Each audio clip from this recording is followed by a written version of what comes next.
take a quick look at how to place images within our document. Now this would come in handy if you were doing web page design, or maybe some sort of catalog design or something. You wanted to place a JPEG or PNG or something inside your document, or if you wanted to bring a JPEG or PNG in and do a live trace like we discussed in one of our first tutorials, meaning we take the bitmap and we make it vector. I use this a decent amount, so it's something that's very helpful. To do this, we're simply going to go over to File, and we'll click on Place. From here, our browser window will come up and it'll allow us to select a file. So let me find a quick image here that we can use. Let's try this. Here we go. So let's grab one of these product shots here. There we go.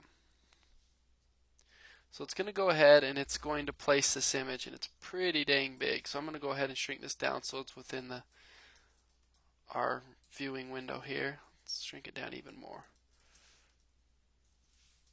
Now let's zoom back in. Okay, so I've got this image here now.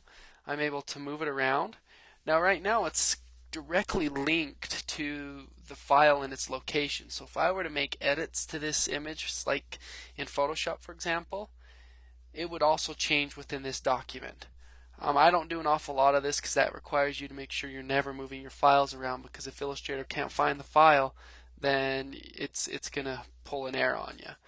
So what you want to do is, if you don't want it to be linked to that particular file and its location, we need to go up to the top toolbar here where it says Embed. If I click on that, it's now an embedded image. It's inside my document. It's not linked to that file where it came from. And this is the way I generally prefer to work. However, depending on your workflow, it might be a good option for you. Now from here, if you wanted, you could do a live trace like we discussed earlier. So we could take this image and make it vectored and start to play with it. You can do some cool things.